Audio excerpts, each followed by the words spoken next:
पंचम स्कंद। हम जम्बूद्वीप का वर्णन, जम्बूद्वीप की प्रार्थनाएं पढ़ रहे हैं, जिसमें भारतवर्ष की गुणगान हो रहा है। श्लोक संख्या 21। अहो अमीषां किमकारिशोभनम् प्रसन्न येषां स्विदुत्स्वयं हरि येर्जन्म लब्धं विशुभारताजिरे मुकुन्द सेवापैकं स्पृहाहिना। अक्रूर प्रभु।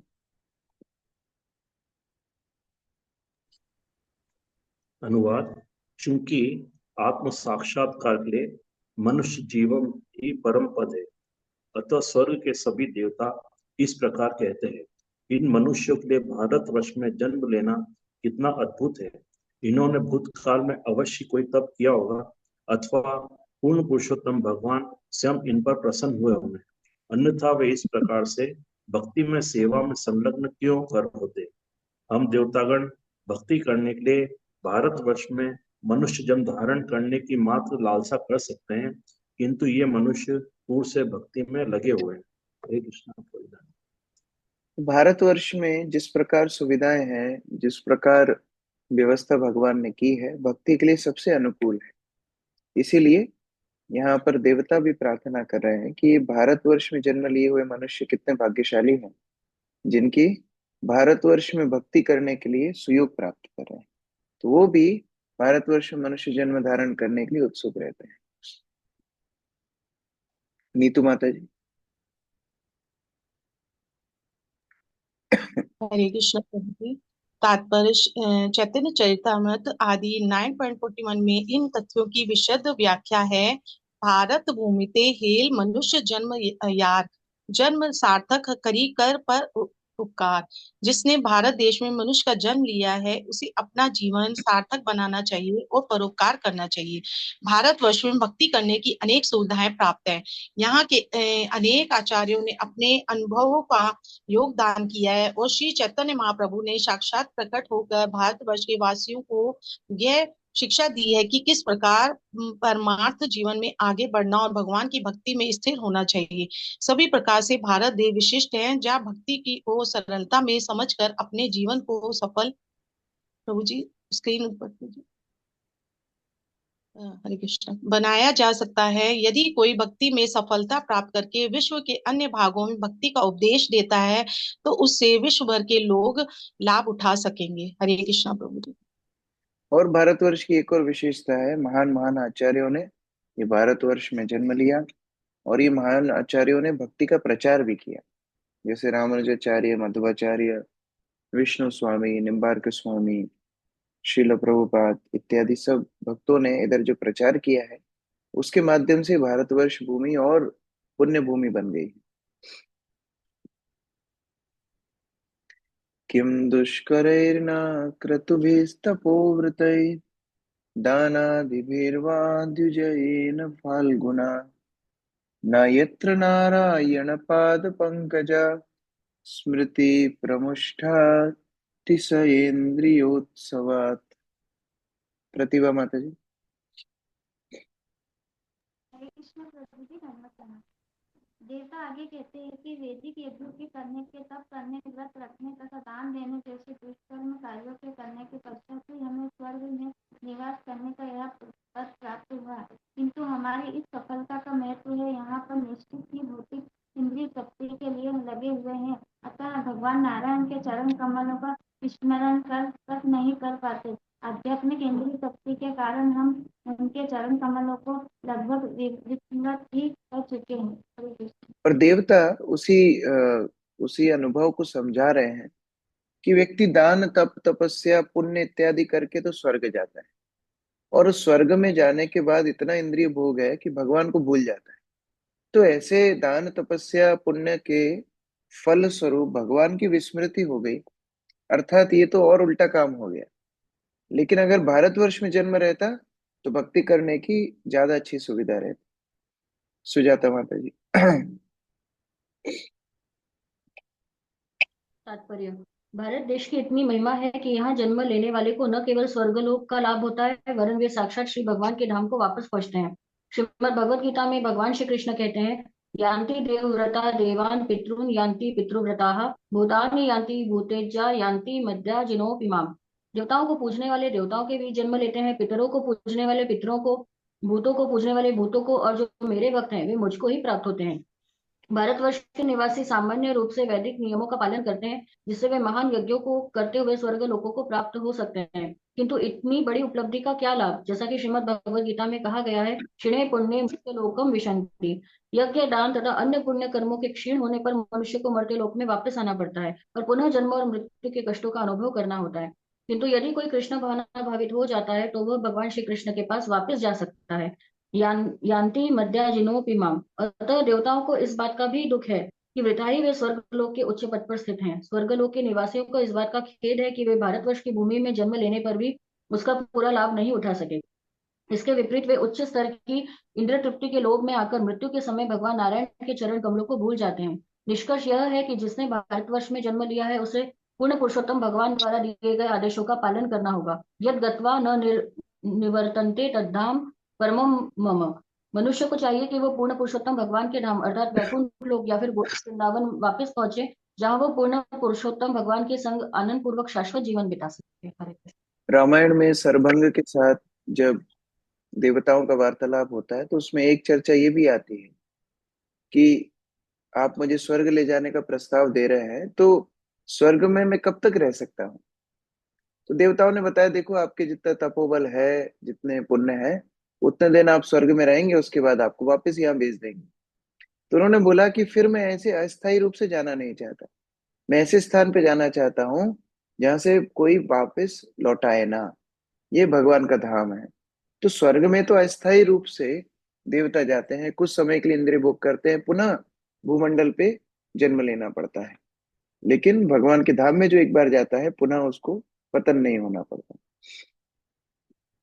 कल्पायुषां स्थानजयात् पुनर्भवात् क्षणायुषं भारत भुजयो वरम् क्षणेन मर्तेन कृतं मनस्विनः सन्न्यस्य संयाति अभयं पदम हरे।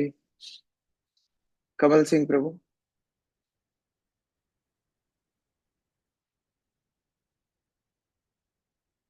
हरे कृष्ण प्रभु जी, दंडवत प्रणाम। ब्रह्मलोक के करोड़ों अरबों वर्ष की आयु प्राप्त करने की अपेक्षा भारतवर्ष में अल्पायु प्राप्त करना श्रेयकर है, क्योंकि ब्रह्मलोक को प्राप्त कर लेने के बाद बारंबार जन्म तथा मरण के चक्कर में पड़ना होता है। यदि मृत्यु लोक के अंतर्गत भारतवर्ष में जीवन अत्यंत अल्प है, किंतु यहाँ का निवासी पूर्ण कृष्ण भक्त तक पहुंच सकता है और श्री भगवान के चरण कमलों में अर्पित होकर इस लघु जीवन में परम सिद्धि प्राप्त कर सकता है। इस प्रकार उसे वैकुंठ लोक प्राप्त होता है, जहाँ ना तो चिंता है, ना भौतिक शरीर में पुनर्जन्म है। हरे कृष्ण प्रभु। तो इस तरह 14 भुवनों में से एक भारतवर्ष ऐसी उपलब्धि है जहां से हम लोग ये भौतिक संसार से छूट करके भगवत धाम जा सकते हैं। बाकी लोकों में ये सुविधा उपलब्ध नहीं है। तात्पर्य। जय माता जी। तात्पर्य। भगवान श्री चैतन्य महाप्रभु के द्वारा इस कथन की पुष्टि होती है, भारत भूमिले हेल मनुष्य जन्मयार जन्म सार्थक करी कर परोपकार। भारतवर्ष में जन्म ग्रहण करने वाले को भगवान श्री कृष्ण द्वारा श्रीमद् भगवत गीता में दिए गए सीधे उपदेशों का अध्ययन करने का पूरा पूरा अवसर प्राप्त होता है।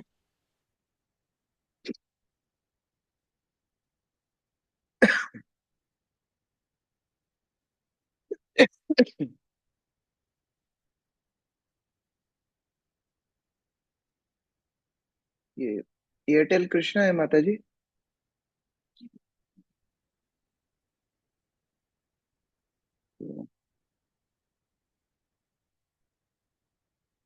कनेक्शन दिक्कत है। सेवा में लग जाए। भारतवर्ष के निवासियों के लिए यह सर्वोत्तम अवसर है।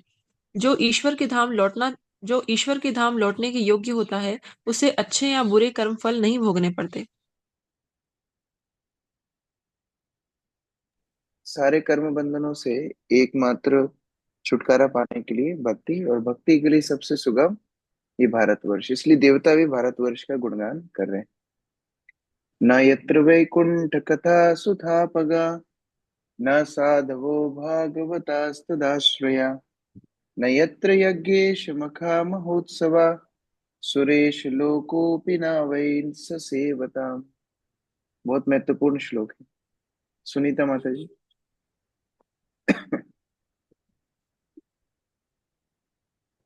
हरे कृष्णा। जहाँ से भगवान की कथा रूपी विशुद्ध गंगा प्रवाहित नहीं होती और जहाँ पवित्रता की ऐसी नदी के तट पर सेवा में तल्लीन भक्तजन नहीं रहते, अथवा श्री भगवान को प्रसन्न करने के लिए जहाँ संकीर्तन यज्ञ के उत्सव नहीं मनाए जाते, ऐसे स्थान में बुद्धिमान पुरुष रुचि नहीं लेता, क्योंकि इस युग में विशेषकर संकीर्तन यज्ञ की संस्तुति की गई है। 3 वस्तुएं बताई हैं। सर्वप्रथम, जहाँ वैकुंठ कथा अर्थात भगवान की कथा ना हो, वो स्थान भक्तों के लिए रुचिकर नहीं है। जो स्थान में भगवान को प्रसन्न करने के लिए भक्तों का संगति ना मिले, वो भी श्रेयस्कर नहीं। और तीसरा, जहाँ यज्ञ ना हो, कलयुग में यज्ञ अर्थात संकीर्तन यज्ञ, तो जो जहाँ संकीर्तन यज्ञ ना हो, ये तीनों जगह, तीनों वस्तुएं जहाँ ना हो, वो जगह किस काम की है।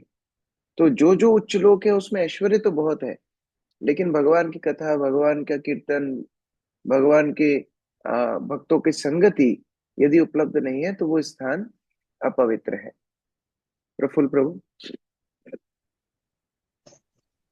श्री चैतन्य महाप्रभु का प्राकट्य भारतवर्ष में विशेष रूप से बंगाल के नदिया जिले में हुआ, जहां नवद्वीप स्थित है। अतः श्रील भक्ति विनोद ठाकुर के अनुसार यह निष्कर्ष निकलता है कि इस ब्रह्मांड के अंतर्गत सर्वश्रेष्ठ लोक यह पृथ्वी है, और इस पृथ्वी पर भारतवर्ष श्रेष्ठ है। भारतवर्ष में ही बंगाल है जो इससे उत्तम है। बंगाल में नदिया जिला उससे भी उत्तम है, और नदिया में नवद्वीप सर्वोत्तम है, क्योंकि यहीं चैतन्य महाप्रभु का आविर्भाव हरे कृष्ण महामंत्र कीर्तन का शुभारंभ करने के लिए हुआ। शास्त्रों का मत है, कृष्ण वर्णम त्रिषा कृष्णम सांगोपांग स्त्रित पार्षदम यज्ञ संकीर्तन पार्यरे जंती ही सुमेधसः। भगवान श्री चैतन्य महाप्रभु के साथ सदैव ही उनके पार्षद यथा श्री नित्यानंद, श्री गदाधर, श्री अद्वैत, श्री वास जैसे अनेक भक्त रहते हैं। वे सदैव भगवान नाम का कीर्तन और भगवान श्री कृष्ण का गुणगान करते हैं। इसीलिए भारतवर्ष विश्व भर में सर्वश्रेष्ठ स्थान है। कृष्ण भावनामृत आंदोलन ने श्री चैतन्य महाप्रभु के जन्म स्थान मायापुर में अपना केंद्र स्थापित कर रखा है, जिससे लोग वहां जाएं और सतत चल रहे संकीर्तन यज्ञ के उत्सव में भाग ले सके। जैसा कि यहाँ संस्तुतित है, यज्ञेश मखा महोत्सवा, तथा उन लाखों भूखे मनुष्यों को प्रसाद का वितरण कर सके जो आध्यात्मिक उत्कर्ष के लिए लालायित हैं। कृष्ण भावनामृत आंदोलन का यही उद्देश्य है। इसकी पुष्टि चैतन्य भागवत में इस प्रकार की गई है, भले ही उच्चतर ग्रह मंडल क्यों न हो, यदि वहां श्री भगवान के यश प्रसार करने का प्रचार नहीं हो पाता, यदि श्री भगवान के शुद्ध भक्त वैष्णवों का वहां चिन्ह नहीं मिलता, और कृष्ण भावनामृत को प्रचारित करने वाले उत्सव वहां नहीं मनाए जाते, तो मनुष्य को ऐसे स्थान की अभिलाषा नहीं करनी चाहिए। इससे तो अच्छा यह है कि सदा सर्वदा माता के गर्भ में वास रहे, जहाँ कम से कम श्री भगवान के चरण कमलों का स्मरण तो हो सकता है, नहीं कि ऐसे स्थान में जहाँ श्री भगवान के चरण कमलों का स्मरण करने का अवसर प्राप्त न हो। मेरी यही प्रार्थना है कि मुझे ऐसे अदम स्थान में जन्म न लेना पड़े। इसी प्रकार चैतन्य चरितामृत में कृष्णदास कविराज गोस्वामी का कथन है कि चूंकि श्री चैतन्य महाप्रभु के संकीर्तन आंदोलन के प्रवर्तक है, अतः जो भी श्री भगवान को प्रसन्न करने के लिए संकीर्तन करता है वह अत्यंत महिमाशाली है।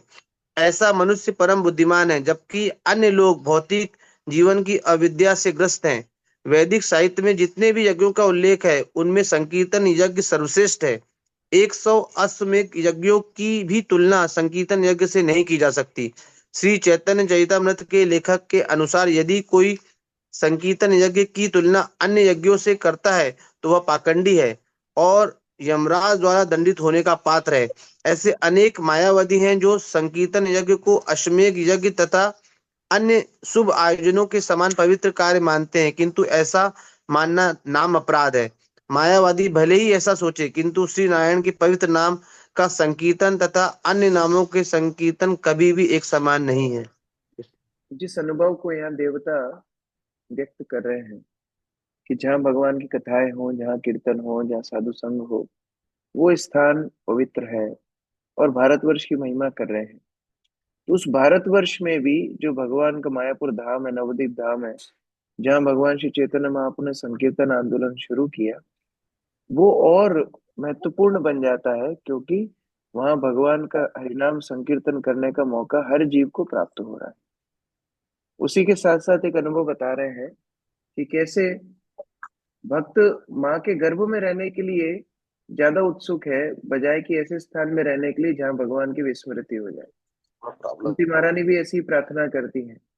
कुंती महारानी भगवान को बोलती हैं कि हमको कष्ट मिले, हमको विपदा मिले, जिससे हम आपको स्मरण कर सके, क्योंकि आपका स्मरण होगा तो भौतिक संसार का अविद्या ही खत्म हो जाएगी। उसी प्रकार से भक्त हमेशा ये चिंतन करता है कि उसके जीवन में हमेशा भगवान की भक्ति, भगवान का स्मरण हमेशा रहे। और ये संकीर्तन इतना उत्कृष्ट है कि इसकी तुलना कोई भी बड़े से बड़े अनुष्ठान, यज्ञ, पुण्य इत्यादि से नहीं की जा सकती। वो आध्यात्मिक है, ये कर्मकांड सब कुछ यही भौतिक संसार में रहने वाला है, लेकिन ये हरिनाम संकीर्तन आध्यात्मिक संसार में ले जाने वाला है। प्राप्ता न जानती त्वया ये च जन्मत्तवो ज्ञान क्रिया द्रव्य कलाप संभृताम नावयतेरन अपुनर्भवायते भूयो वनौका इव यान्ति बंधनम। दीपिका माता जी। भक्ति के लिए भारतवर्ष में उपयुक्त क्षेत्र तथा परिस्थितियां उपलब्ध है। जिस भक्ति से ज्ञान तथा कर्म के फलों से मुक्त हुआ जा सकता है। यदि कोई भारतवर्ष में मनुष्य देह धारण करके संकीर्तन यज्ञ नहीं करता, तो वह उन जंगली पशुओं तथा पक्षियों की भांति है, जो मुक्त किए जाने पर भी असावधान रहते हैं और शिकारी द्वारा पुनः बंदी बना लिए जाते हैं। ये एक मौका है भौतिक संसार से मुक्त होने के लिए, एक मौका है भारतवर्ष में जन्म। दुर्भाग्यशाली हैं वो जो इधर जन्म लेने के बाद भी भक्ति नहीं कर पाएंगे। ऐसा कुछ हो कि पिंजरा खोल दिया है, पक्षी फिर भी बाहर नहीं उड़ रहा है, तो शिकारी पुनः पिंजरा बंद कर देता है। उसी तरह भारतवर्ष में जन्म लिया है, फिर भक्ति नहीं कर पा रहा है, पुनः ये बंधन में भौतिक संसार के फंस जाते हैं। ब्रजेश प्रभु। भारतवर्ष ऐसा देश है जिसमें मनुष्य सरलता से श्रवण कीर्तनम विष्णु वाले संकीर्तन यज्ञ को अथवा स्मरणम अर्चनम दास्यम संख्यम तथा आत्मनिवेदनम जैसे अन्य भक्ति विधियों को सरलता पूर्वक संपन्न कर सकता है। भारतवर्ष में ही मनुष्य को अनेक पवित्र स्थानों की यात्रा करने का अवसर प्राप्त होता है, जिनमें श्री चैतन्य महाप्रभु का जन्म स्थान नवद्वीप तथा भगवान श्री कृष्ण का जन्म स्थान वृंदावन मुख्य है। जहाँ अनेक शुद्ध भक्त होते हैं और उनकी एकमात्र अभिलाषा होती है भक्ति में सेवा संपन्न करना। अन्य विलासिता शून्यम ज्ञान कर्मा ध्याना प्रथम। इस प्रकार से मनुष्य भौतिक बंधनों से छूट जाता है। अन्य मार्ग यथा ज्ञान मार्ग तथा कर्म मार्ग उतने लाभप्रद नहीं है। पुण्य कर्मों से स्वर्ग प्राप्त हो सकता है और ज्ञान मीमांसा से जीव ब्रह्मा में विलीन हो सकता है, किंतु यह वास्तविक लाभ नहीं है, क्योंकि मनुष्य को ब्रह्मा में विलीन हो जाने की मुक्त अवस्था से भी पुनः पतित होकर नीचे आना पड़ता है और स्वर्गलोक से तो निश्चित रूप से पतन होता ही है। मनुष्य को चाहिए कि वो भगवान के धाम वापस पहुंचने के लिए प्रयास करे। यान्ति मध्या जिनो अपि माम। अन्यथा मनुष्य जीवन तथा जंगली पशु पक्षियों के जीवन में कोई अंतर नहीं है। पशु तथा पक्षी भी स्वतंत्र होते हैं, किंतु निम्न योनि में जन्म के कारण वे स्वतंत्रता का उपयोग नहीं कर पाते। अतः भारतवर्ष में जन्म लेने वाले प्रत्येक मनुष्य को जो सुविधा प्राप्त है, उन सभी का उपयोग करते हुए उसे प्रबुद्ध भक्त बनना चाहिए और श्री भगवान के धाम वापस जाना चाहिए। कृष्ण भावना अमृत आंदोलन का यही विषय है। भारतवर्ष के अतिरिक्त अन्य सभी देशों के निवासियों को भौतिक सुख सुविधा तो प्राप्त है, किंतु उन्हें कृष्ण भक्ति प्राप्त करने की वैसी ही सुविधा प्राप्त नहीं है। अतः श्री चैतन्य महाप्रभु का उपदेश है कि जिस किसी ने भारत भूमि में मनुष्य का रूप में जन्म लिया है, उसे अपने आप को भगवान श्री कृष्ण का अंश मानना चाहिए और कृष्ण भावनामृत प्राप्त कर लेने के पश्चात समग्र विश्व में इस ज्ञान का वितरण करना चाहिए। हरे कृष्ण प्रभु। इस प्रकार श्री चैतन्य महाप्रभु के द्वारा जो ये कृष्ण भावनामृत आंदोलन शुरू हुआ है, इस कृष्ण भावनामृत आंदोलन का मुख्य उद्देश्य यही है कि जो भारतवर्ष में जन्म लिए हैं वो अपने सौभाग्य को पहचाने, अपनी जो उपलब्धियां वो प्राप्त कर सकते हैं उसको पहचाने, भक्ति में आगे बढ़े और दूसरों को भी मदद करें। नहीं तो हमारा जीवन पशुतुल्य ही रह जाएगा और फिर दूसरी कोई योनि में प्रवेश करेंगे और फिर ये सारा का सारा जो अवसर है भौतिक संसार से छूटने का, वो हमारा उसका लाभ हम नहीं उठा पाएंगे। ये श्रद्धया बार्हिषि भागशो हवै निरुक्तमिष्टं विधि मंत्र वस्तुता एक प्रथन्नामभिर अहूतो मुदा गृणाति पूर्ण स्वयं आशीषम प्रभो। रेखा माता जी।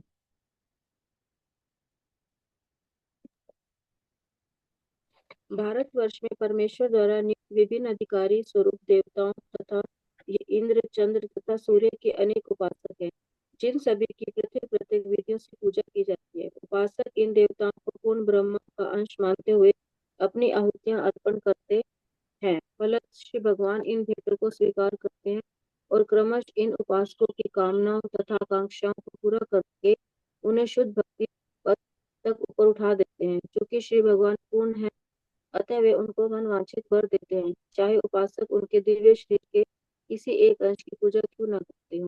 हरे कृष्ण। तो जो शास्त्र अनुरूप देवी देवताओं की भी पूजा करते हैं, वास्तव में भगवान के ही अलग अलग अंगों की पूजा होती है। भगवान उनकी इच्छाओं को पूरा करते हैं क्योंकि विधि विधान के हिसाब से वो अपना जीवन जी रहे हैं। हाँ, शुद्ध भक्ति का ये लक्षण नहीं है, लेकिन धीरे धीरे धीरे इस तरह पाप मुक्त जीवन जीते जीते जीते वो धीरे धीरे भगवत भक्ति के तरफ अग्रसर होने लगते हैं। अर्जुन प्रभु। तात्पर्य। श्रीमद् भगवद गीता में भगवान श्री कृष्ण कहते हैं, महात्मानस्तु माम पार्थ देवी प्रकृतिम आश्रिता भजन्त अन्यन्य मनसो ज्ञात्वा भूतादिम अव्ययम। हे पार्थ, मोह मुक्त महात्मा जन तो मेरी दिव्य प्रकृति के संरक्षण में होते हैं। वे मुझे अविनाशी आदि पुरुष पूर्ण पुरुषोत्तम परमेश्वर जानकर अनंत चित्त से मेरी भक्ति के ही परायण रहते हैं। महात्मा केवल पूर्ण पुरुषोत्तम भगवान की उपासना करते हैं, किंतु अन्य भी, जिन्हें कभी कभी महात्मा कहा जाता है, श्री भगवान की उपासना एक त्वेन रूप में करते हैं। तात्पर्य यह है कि वे देवताओं को भगवान श्री कृष्ण के विभिन्न अंश मानकर नाना प्रकार के वरों के लिए उपासना करते हैं।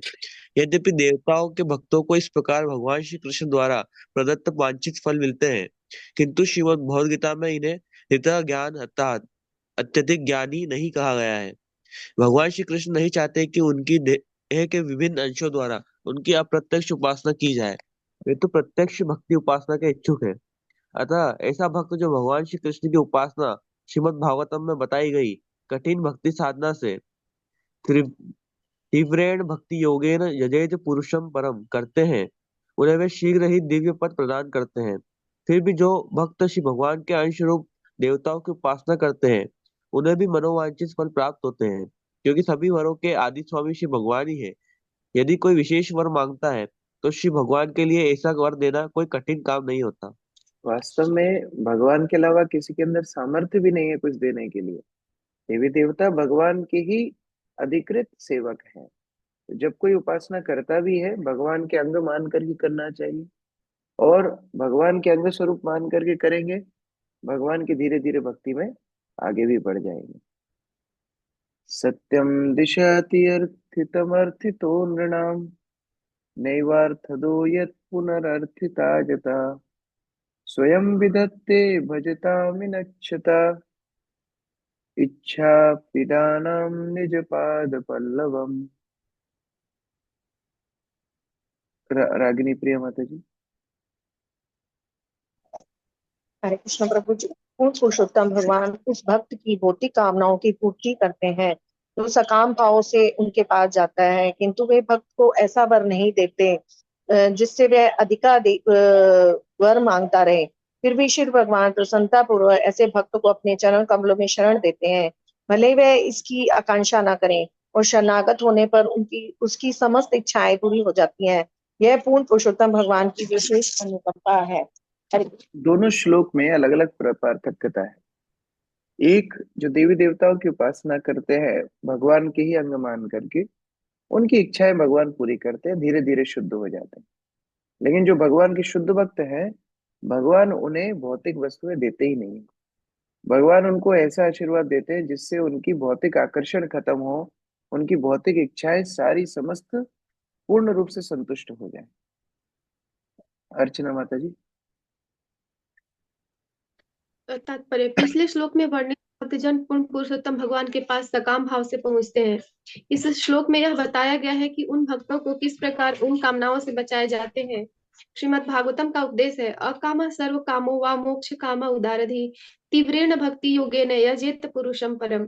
चाहे कोई सभी भौतिक कामनाओं से मुक्त हो या भौतिक कामनाओं से भरा हो अथवा परमात्मा से तदाकार होना मोक्ष कामी चाहता हो, मनुष्य को चाहिए कि भक्ति करे। इससे न केवल भक्त की इच्छाएं पूरी होंगी, वरन एक दिन ऐसा आएगा जब वह श्री भगवान के चरण कमलों की सेवा के अतिरिक्त कुछ भी नहीं चाहेगा। जो किसी उद्देश्य से श्री भगवान की सेवा करता है वह सकाम भक्त कहलाता है, और जो बिना किसी उद्देश्य के सेवा करता है वह अकाम भक्त कहलाता है। भगवान श्री कृष्ण इतने दयालु हैं कि वे सकाम भक्त को अकाम भक्त बना देते हैं। शुद्ध भक्त अथवा अकाम भक्त जिसमें किसी प्रकार की भौतिक इच्छा नहीं होती, वह तो श्री भगवान के चरण कमलों की सेवा करके ही संतुष्ट रहता है। श्रीमद् भगवद गीता में इसकी पुष्टि की गई है, यम लब्ध्वा चापरम लाभम मन्यते नाधिकम तथा। यदि मनुष्य श्री भगवान के चरण कमलों की सेवा में लग जाता है तो उसे अन्य किसी वस्तु की इच्छा नहीं रह जाती। यह भक्ति की सर्वोच्च अवस्था है। श्री भगवान सकाम भक्त पर भी इतने दयालु रहते हैं कि उनकी इच्छाओं को इस प्रकार पूर्ण करते हैं कि वह एक दिन अकाम भक्त बन जाता है। उदाहरणार्थ, ध्रुव महाराज अपने पिता से भी बढ़कर उत्तम राज्य प्राप्त करने के लिए भक्त बने, किंतु अंत में अकाम भक्त बन गए और उन्होंने श्री भगवान से कहा, स्वामिन कृतार्थो अस्मि वरम न चाहे याचे। हे स्वामी, मैं परम संतुष्ट हूँ, मैं केवल आपके चरण कमलों की सेवा करना चाहता हूँ, मुझे किसी सांसारिक लाभ की इच्छा नहीं है। कभी कभी छोटा बालक गंदी वस्तु को खाने लगता है तो उसके माता पिता उसके मुंह से उस वस्तु को निकालकर उसे संदेश या कोई दूसरी मिठाई खाने को देते हैं। वह भक्त जो भौतिक वर्ग की इच्छा करता है ऐसे ही बालक के तुल्य है। श्री भगवान इतने दयालु हैं कि वे उसकी समस्त भौतिक कामनाओं को हर लेते हैं और उसे सर्वोच्च वर प्रदान करते हैं। अतः भौतिक कामनाओं के लिए भी किसी को पूर्ण पुरुषोत्तम भगवान के अतिरिक्त किसी अन्य की पूजा नहीं करनी चाहिए। मनुष्य को श्री भगवान की ही भक्ति करनी चाहिए, जिससे उसकी समस्त कामनाएं पूर्ण हो और अंत में वह श्री भगवान के धाम वापस पहुंच सके।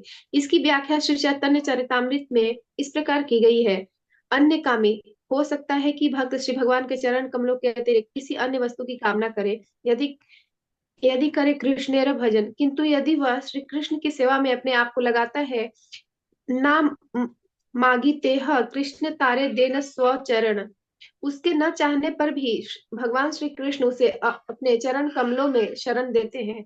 भगवान श्री कृष्ण कहते हैं, आमा भजे, वह मेरी सेवा में रत है। मागे विषय सुख, तो भी वह भौतिक इंद्रिय सुख चाहता है। अमृत छाड़ी विष मागे, ऐसा भक्त उस व्यक्ति के तुल्य है जो अमृत छोड़कर विष की याचना करता है। यही बड़ा मूर्ख है, यही उसकी नादानी है। आमी विज्ञ, किंतु मैं अनुभवी हूँ। यही मूर्खे विषय केने दीब, मैं ऐसे अल्प ज्ञानी को भला क्यों कर भौतिक सुख जैसी गंदी वस्तु देने लगा। स्वचरण अमृत, मेरे लिए अच्छा होगा यदि मैं उससे अपने चरण कमलों में शरण दूं। विषय भूलाइब, मैं ऐसा करूंगा कि वह समस्त भौतिक कामनाओं को भूल जाए। काम लागी कृष्ण भजे, यदि कोई इंद्रिय तृप्ति के लिए श्री भगवान की सेवा में रत होता है, पाए कृष्ण रस से, तो अंत में उसे श्री भगवान के चरण कमलों की सेवा का स्वाद मिल जाता है। काम छाड़ी दास हते हय अभिलाषे, वह समस्त भौतिक कामनाएं त्याग कर श्री भगवान का चिरंतन सेवक बनना चाहता है। भगवान यहाँ पर बता रहे हैं कि यदि मेरा भक्त भौतिक आकांक्षाएं भी करता है तो मैं उसको ये विषय क्यों दूंगा, क्योंकि मुझे पता है इससे वो और फंसने वाला है। इससे अच्छा तो मेरे आश्रय का, मेरी शरण का, मेरे चरण कमलों का इसको अमृत पान करा के मैं ऐसी व्यवस्था करूंगा कि इसके अंदर से विषय वासनाओं की आसक्ति ही मिट जाए। तो अगर कोई भौतिक विषय वस्तुओं को लेकर भी भगवान के पास आता है धीरे धीरे पवित्र हो जाता है। इस प्रकार से यहाँ पर एक आशाजनक हमारे लिए बात बताई जा रही।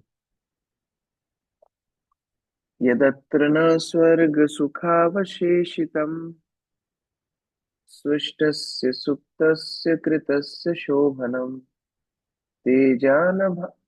तेना जब नाभे स्मृतिमज्जन्म न स्यात् वर्षे हरिर्यद् भजतां संतनोति।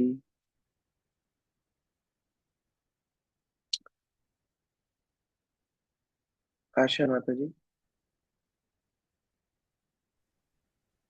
यज्ञ पुण्य कर्म अनुष्ठान तथा वेदाध्ययन करते रहने के कारण स्वरूप हम स्वरलोक में वास कर रहे हैं, किंतु एक दिन ऐसा आएगा जब हमारा भी अंत हो जाएगा। हमारी प्रार्थना है कि उस समय तक यदि हमारे एक भी पुण्य शेष रही तो हम मनुष्य रूप में श्री भगवान के चरण कमलों का स्मरण करने के लिए भारतवर्ष में जन्म लें। श्री भगवान इतने दयालु हैं कि वे स्वयं भारतवर्ष में आते हैं और यहाँ के निवासियों को सौभाग्य प्रदान करते हैं। यहाँ देवता बोल रहे हैं कि हम तो जिस तरह स्थिति में अभी स्वर्ग में है, ये तो हमेशा नहीं रहेगी, यहाँ से तो हम गिरेंगे ही। और अगर हमारा कुछ एक आध पुण्य भी बचे तो हमें भारतवर्ष में जन्म मिले, जिससे हम भगवान का स्मरण कर सकें। अमित प्रभु। तात्पर्य: निसंदेह मनुष्य पूर्ण कर्मों के फलस्वरूप ही स्वर्गलोक में जन्म लेता है, किंतु वहां से उसे पुनः मृत्युलोक में आना पड़ता है, जैसा कि श्रीमद् भगवद गीता में कहा गया है, क्षीणे पुण्य मृत्युलोक विशन्ति। यहाँ तक कि देवताओं को भी पुण्य क्षीण होने पर भी पृथ्वी पर लौटकर सामान्य व्यक्तियों की तरह कार्य करना होता है, तो भी देवतागण भारतवर्ष की भूमि में आने की अभिलाषा करते रहते हैं, यदि उनके पुण्य कर्म के फल का थोड़ा सा भाग भी बचा हो। दूसरे शब्दों में यह कहा जा सकता है कि भारतवर्ष में जन्म लेने के लिए देवताओं से भी अधिक पुण्य करने पड़ते हैं। भारतवर्ष में मनुष्य स्वाभाविक रूप से कृष्ण भावना भावित रहता है, और यदि भगवान श्री कृष्ण की कृपा से वह आगे भी कृष्ण भक्ति का अनुसरण करता है तो वह कृष्ण भक्ति के में पारंगत बनकर और श्री भगवान के धाम को सरलता से वापस जाकर अपने सौभाग्य का विस्तार करता है। वैदिक साहित्य में अन्य कई स्थानों में उल्लेख मिलता है कि देवता भी भारतवर्ष की भूमि में आने के इच्छुक रहते हैं। केवल अल्पज्ञ व्यक्ति ही अपने पुण्य कर्मों के बदले स्वर्गलोक की कामना करेगा, किंतु देवता भी भारतवर्ष में आकर देह धारण करना चाहते हैं, जिससे इसका उपयोग कृष्ण भावनामृत के अनुशीलन में किया जा सके। इसलिए श्री चैतन्य महाप्रभु बारंबार कहते हैं, भारत भूमि ले हेल मनुष्य जन्म यार, जन्म सार्थक करी कर पर उपकार। भारत भूमि में जन्म लेने वाले मनुष्य को कृष्ण भक्ति का अनुशीलन करने का विशेष अधिकार प्राप्त है। अतः जो पहले ही भारतवर्ष में जन्म ले चुके हैं, उनका कर्तव्य है कि वे शास्त्रों तथा गुरुओं से शिक्षा ग्रहण करें तथा कृष्ण भावना मत से पूर्णतया परिचित होने के लिए श्री चैतन्य महाप्रभु की कृपा का लाभ उठाए। इस प्रकार से कृष्ण भावनामृत का पूरा लाभ उठाकर श्री भगवान के धाम को वापस जाया जा सकता है। यान्ति मध्याजिनो अपि माम। इसलिए कृष्ण भावनामृत आंदोलन विश्व भर में अनेक केंद्रों की स्थापना करके मानव समाज को यह सुविधा प्रदान कर रहा है, जिससे जन साधारण कृष्ण भावनामृत आंदोलन के शुद्ध भक्तों का संग कर सके, कृष्ण भावनामृत के विज्ञान को समझे एवं अंत में भगवत धाम को वापस जाए। हरे कृष्ण। अंत में सुखदेव गोस्वामी अभी और भी आगे वर्णन करने वाले हैं इस पूरे भूमंडल का। भारतवर्ष और जम्मूद्वीप के वर्णन को समाप्त करते हुए सुखदेव गोस्वामी बोल रहे हैं। श्रुति माता जी पढ़िए। श्री सुखदेव गोस्वामी बोले, हे राजन, कुछ ज्ञानी पुरुषों के मत के अनुसार जम्बू द्वीप के चारों ओर 8 छोटे छोटे द्वीप हैं। जब महाराज सगर के पुत्र अपने खोए हुए घोड़े की खोज सारे संसार में कर रहे थे तो उन्होंने पृथ्वी को खोज डाला। इस प्रकार से निकटस्थ 8 द्वीप अस्तित्व में आए। इन द्वीपों के नाम है स्वर्णप्रस्थ, चंद्रशुल्क, आवर्तन, रमणक, मंदर, हरिणी, पंचजन्य, सिंहला तथा लंका। तात्पर्य प्रमोदानंद प्रभु जी। हरे कृष्ण प्रभु जी। कूर्म पुराण के में देवताओं की इच्छाओं के संबंध में निम्नलिखित कथन मिलता है। नादि कारिण्यो देवा स्वर्गस्थ पार्थो दम्भ वांछित आत्म विमोक्षा मुद्रे कार्य। यद्यपि देवता स्वर्गलोक में उच्च पदों पर आसीन है, फिर भी वे सर्व मृत्यु लोक के भारतवर्ष की भूमि पर उतरने के लिए उत्सुक रहते हैं। इससे संकेत मिलता है कि देवता भी भारतवर्ष में रहने के लिए योग्य नहीं है। अतः यदि भारतवर्ष में जन्म लेने वाला प्राणी कुत्ते बिल्ली की तरह रहे और इस भूमि में जन्म प्राप्त करने का लाभ न उठाए तुम्हें सचमुच में ये भाग्य है। हरे कृष्ण प्रभु जी। यहाँ पर बता रहे हैं कि ये भारतवर्ष के पास में कुछ द्वीप भी हैं। द्वीपों का वर्णन हो रहा है। और ये द्वीप कैसे बने? महाराज सगर के अश्वमेध यज्ञ का घोड़ा इंद्र चुरा के ले गया था। बाद में कपिल आश्रम में वो घोड़ा मिला। तो महाराज सगर के 60,000 पुत्र उस घोड़े को ढूंढ रहे थे। कई जगह उन्होंने पृथ्वी को खोदा भी, जिससे ये द्वीप बन गए। अंतिम श्लोक यमुना रानी माता जी। हरे कृष्ण। भरत महाराज के वंशजों में ब्रह्म है। राजा परीक्षित, मैंने जितना ज्ञान प्राप्त किया है उसी के अनुसार मैंने भारतवर्ष तथा उनके निकटवर्ती द्वीपों का वर्णन किया है। यही जम्बूद्वीप के उपद्वीप है। हरे कृष्ण। इस प्रकार श्रीमद् भागवत के पंचम स्कंद के अंतर्गत जम्बूद्वीप का वर्णन नामक 19वें अध्याय के भक्ति वेदांत तात्पर्य पूर्ण हुए। हरे कृष्ण।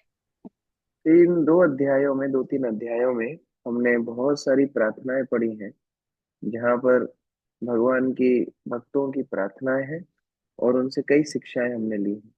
आगे जम्बूद्वीप के अलावा जो बाकी 6 द्वीप हैं उनका वर्णन है, और उसके बाद अन्य अन्य ग्रहों का भी वर्णन है। हम लोग आगे पाठ करेंगे। परमेश्वरी माता जी। हरे कृष्णा प्रभु जी, दंडवत प्रणाम। प्रभु जी, ये जो अभी जम्बू द्वीप के उपद्वीप आए हैं, नाम बताया है जो सगर महाराज, ये कौन से हैं? आप उसमें दिखा सकते हैं? हाँ, मैं दिखाता हूँ। किन की चर्चा हो रही है? यस।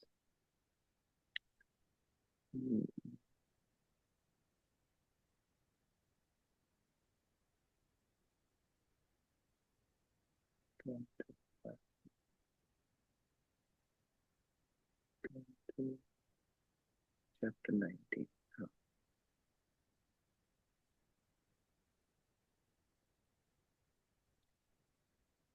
इसमें एक डिटेल है जो मैं अभी चर्चा करने के लिए अभी वो वस्तु नहीं आई है।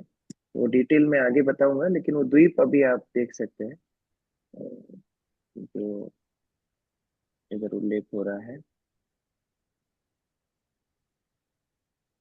कि तो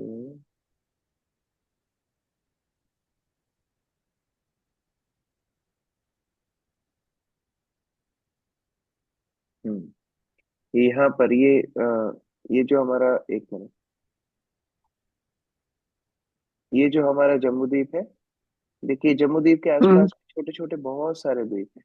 हाँ, अब ये जी। भारतवर्ष के पास में जो 8 8 द्वीप हैं, उनके विषय में यहाँ पर बता रहे हैं। उनके नाम यहाँ पर दिए गए। जो ये लंका है, ये श्रीलंका की बात की गई है? नहीं। ये जो अभी हम श्रीलंका देखते हैं, वो एक बहुत छोटा सा अंश है जो लंका रावण की थी। उसका एक बहुत छोटा सा अंश है। मुख्य लंका जी अलग। जी जी जी, ठीक है। थैंक यू सो मच प्रभु जी। बसंत प्रभु। हरे कृष्णा प्रभु जी, धन्यवाद प्रणाम। प्रभु जी, ये कई जगह श्रीमद् भगवत गीता में भगवान अर्जुन को कहते हैं भारत। यहाँ पे भी परीक्षित महाराज को बोल रहे हैं भरतवंशी। तो जो ये भरत महाराज है, इन्हीं के वंशज है क्या ये जो हाँ पांडव और ये हाँ, ये क्योंकि भगवान ऋषभ देव के 100 पुत्र थे, उनमें से प्रथम पुत्र भरत महाराज। तो भरत महाराज के आगे वंशज हुए, और इसीलिए उनके वंशजों को भारत बोल करके संबोधित किया जाता है। और अर्जुन यदि भारतवंशी हैं, तो परीक्षित महाराज तो वैसे ही भारतवंशी होंगे, क्योंकि वो अर्जुन के वंश में आते हैं। तो इसीलिए दोनों जी को ही जी, मेरे मन में इसलिए प्रश्न आता है कि भरत महाराज शादी किए थे क्या? हाँ हाँ, भरत महाराज का पूरा परिवार था, बच्चे थे, उनको त्याग करके वन में गए।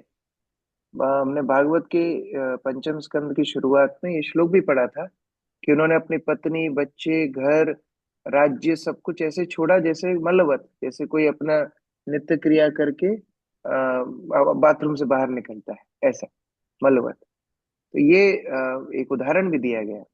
और आगे जाके ये शिक्षा भी देते हैं हमारे श्रील प्रभुपाद एक तात्पर्य में, कि अपने बच्चों को छोड़ा, पत्नी को छोड़ा, कितनी बड़ी बड़ी आसक्तियों को छोड़ा, और फिर हिरण से आसक्त हो गया। तो ये चर्चा आगे आती। जी जी, मैं थोड़ा कंफ्यूज इसलिए हो गया कि मैं जड़ भरत के बारे में सोचने लग गया था। तो ये जड़ भरत अलग है और जड़ मतलब है भरत तो नहीं, एक ही, और वो प्रथम भरत जो वो राजा थे। अच्छा अच्छा, ठीक है ठीक है। थैंक यू सो मच प्रभु जी, थैंक यू। हंसराज प्रभु। हरे कृष्णा प्रभु जी, दंडवत प्रणाम। प्रभु जी, जो लोग भक्ति में नहीं आ पाते हैं, तो क्या माया उनको रोकती है कि क्या उनकी इच्छा होती है प्रभु जी? एक बार एक शिष्य गुरु के पास गया और गुरु को बोलता है कि मुझे माया छोड़ नहीं रही है। तो जैसे ही ये प्रश्न सुना, गुरु जी भागने लगे। तो गुरु भागने लगे, शिष्य पीछे पीछे भागने लगा। एकदम से क्या हुआ, भागते भागते गुरु जी गए, एक पेड़ को पकड़ लिया और जोर जोर से चिल्लाने लगे कि देखो देखो, ये पेड़ मुझे नहीं छोड़ रहा है। तो शिष्य बोलता है, गुरु जी हम्म। आपने पेड़ को पकड़ रखा है, पेड़ ने आपको नहीं पकड़ रखा है। तो बोले यही तुम्हारे प्रश्न का उत्तर है। माया हमको नहीं पकड़ती है, हम माया को पकड़ते हैं। देखो, माया क्या है? भगवान की बहिरंगा शक्ति है। और श्रील प्रभुपाद कई बार अपने तात्पर्य बताते हैं कि जैसे इलेक्ट्रिसिटी है, एक जो एक्सपर्ट जी इलेक्ट्रिशियन जी होता है वो इलेक्ट्रिसिटी को हीटर के लिए भी यूज कर सकता है और कूलर के लिए भी यूज कर सकता है। उसी तरह भगवान अपनी जी। शक्ति को अंतरंगा रूप से भी इस्तेमाल कर सकते हैं, बहिरंगा रूप से भी। अब हमें ये इच्छा करनी होती है कि हमें भक्ति करनी है, तो वही माया शक्ति फिर हमें मदद करती है भक्ति करने में। और जब हमारे अंदर वासनाएं होती हैं, अनर्गल इच्छाएं होती है, तो वही माया शक्ति हमारी परीक्षा लेती है। तो दोनों ही काम होते हैं। वास्तव में जीव की इच्छा से उसकी भक्ति में आगे बढ़ोतरी होती प्रभु जी, जैसे अब भगवान बोल रहे हैं कि जो भक्त मुझसे कुछ भौतिक इच्छा मांगता है, मैं उसकी पूर्ति नहीं करता हूँ। है। नहीं, तो फिर अगर भगवान हम ये जैसे बोल रहे हैं, भगवान की भक्ति मैं करते हैं। ऐसे ऐसे पूरा करता हूँ कि उसको दोबारा मांगने की आवश्यकता ना पड़े। अब वो अलग अलग तरीके भगवान के हो सकते हैं। जैसे जी भगवान ने ध्रुव को ऐश्वर्य दिया और उनको ये साक्षात्कार हो गया कि जी नहीं नहीं, मुझे तो ये चाहिए ही नहीं था। जहाँ सुदामा को कोई वस्तु नहीं चाहिए थी, भगवान ने उसको ऐश्वर्य दे करके उसको विनम्र बनाया। किसी से लेते हैं, किसी को देते जी हैं। भगवान अपने बच्चों को जानते हैं, तो वो ऐसी व्यवस्था करते हैं जिससे दोबारा से उसकी भौतिक इच्छाएं ना आए। ये वहां पर चर्चा हो रही अब एक चीज यहाँ देखते हैं प्रभु जी, अगर भौतिक जैसे हम भक्ति करते हैं और मान के चलो, अगर हम समाज में रहते हैं है। और अगर हमारे पास व्यवस्था नहीं होती, तो फिर दूसरे लोग बोलते हैं देखो ये तो भक्ति करते हैं और इनके पास तो कुछ नहीं है, मतलब कुछ भौतिक ऐश्वर्य कुछ नहीं है, तो फिर वो भक्ति में आना ही नहीं चाहते प्रभु जी फिर वो। देखो, इसमें दो बातें हैं। ऐसा नहीं है कि भगवान के भक्त लोग दरिद्र रहेंगे, ऐसा नहीं है। भगवान अपने भक्तों जी की जो कुछ जरूरतें हैं वो पूरी जरूर करते हैं। जैसे माता पिता बच्चों को कभी कष्ट में नहीं देखते। हाँ, ऐसी वस्तु नहीं देते हैं हम्म। बच्चों को जिससे उनकी और हानि हो। तो अगर आपके जीवन में ऐश्वर्य आता है तो भगवान की कृपा है, नहीं आता है तो भी भगवान की कृपा है। अब रही बात ऐसे लोगों हम्म। की जो भक्तों में दोष देखते हैं, तो फिर उनके लिए हम लोग ज्यादा कुछ कर नहीं सकते। जब तक वो अपनी भौतिकता का चश्मा नहीं उतारेंगे, तब तक भक्तों की कीर्ति को नहीं देख जी पाएंगे। जी। हरे कृष्णा प्रभु जी, थैंक यू, धन्यवाद प्रणाम। उषा माता, अच्छा आशा माता जी। हरे कृष्णा प्रभु जी, दंडवत प्रणाम। प्रभु जी, इसमें 19 चैप्टर में 6 नंबर श्लोक में भगवान के 6 ऐश्वर्य में धन, यश, बल, प्रभाव, रूपता, त्याग लिखा है। तो प्रभाव का मतलब क्या हुआ प्रभु जी? प्रभाव अर्थात उनका यश कीर्ति। सभी लोग जो उनको गुणगान करते हैं। देखो, नास्तिक भी बोल रहा है भगवान नहीं है, भगवान नहीं है, तो कम से कम भगवान की तो बात कर रहा है। हर व्यक्ति भगवान की बात कर रहा है। तो इस तरह प्रभाव मतलब उनकी यश और कीर्ति, उसमें भगवान सर्वश्रेष्ठ है। तो प्रभु जी, यश तो एक पर्टिकुलर अलग हो गया ना, धन, यश, बल, प्रभाव, रूप तथा त्याग। अ, एक सेकेंड। प्रभाव पे प्रभाव वहां पर धन होना चाहिए। जस्ट मैं एक मिनट खोल रहा हूँ वो श्लोक 19th में। 19 चैप्टर 6 नंबर श्लोक। यस, 19 चैप्टर 6 नंबर, तात्पर्य में है ना। Yes yes. पहला है धन, दूसरा है, हिंदी में क्या लिखा है? धन, यश, बल, प्रभाव, रूप तथा त्याग। ऐश्वर्य से समग्र से। इन्फ्लुएंस का मतलब क्या होना चाहिए?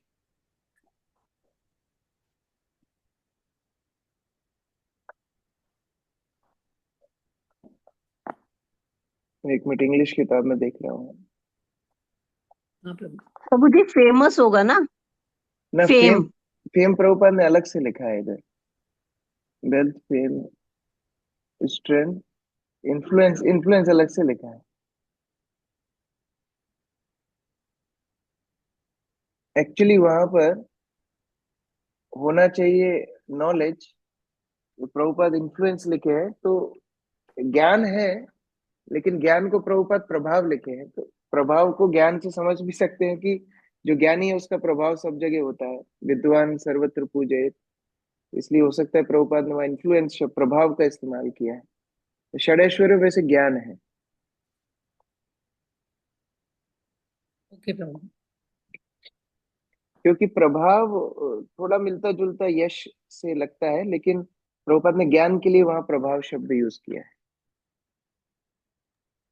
ठीक है। ओके प्रभु जी, हरे कृष्ण। आकर्षणी माता जी। हरे कृष्ण प्रभु जी, दंडवत प्रणाम।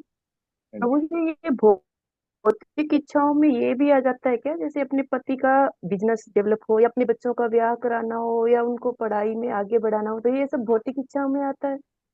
आपको क्या लगता है? हरि बोल।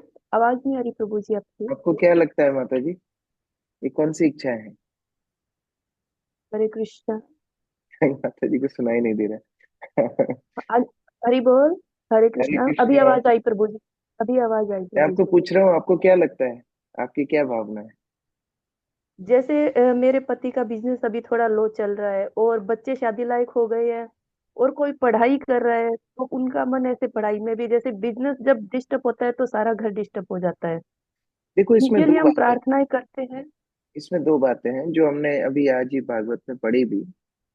यदि मांगना है तो भगवान से ही मांगना है, उसमें कोई बुराई नहीं है। प्रभुपाद कितनी बार ये श्लोक बताया, काम सर्व काम हुआ मोक्ष काम उदारति। भक्त जाएगा भी कहाँ? भगवान से ही मांगेगा। जो भी उसके जीवन में कमी है, ज्यादा है, समस्या है, जो कुछ भी है, भगवान से मांगे, और भगवान जितना उपयुक्त होगा वो देंगे भी। लेकिन शुद्ध भक्ति का स्तर क्या है? शुद्ध भक्ति में भक्त की मांगने की इच्छा नहीं होती। उसे पता है भगवान मेरे शुभ चिंतक है, वो मुझे वैसे ही सब कुछ दे देंगे। तो भगवान से कुछ मांगता नहीं है, केवल शुद्ध भक्ति की कामना करता है। लेकिन जो उतरे उच्च स्तर पे नहीं है, अपनी समस्याओं की प्रार्थना भगवान के पास जाके करते हैं, जो भी बहुत अच्छा है उनसे, जो भगवान का आश्रय नहीं लेते। इसलिए उसमें कोई बुराई नहीं है। ठीक है। थैंक यू प्रभु जी। हरे रेखा कृष्ण। माता जी।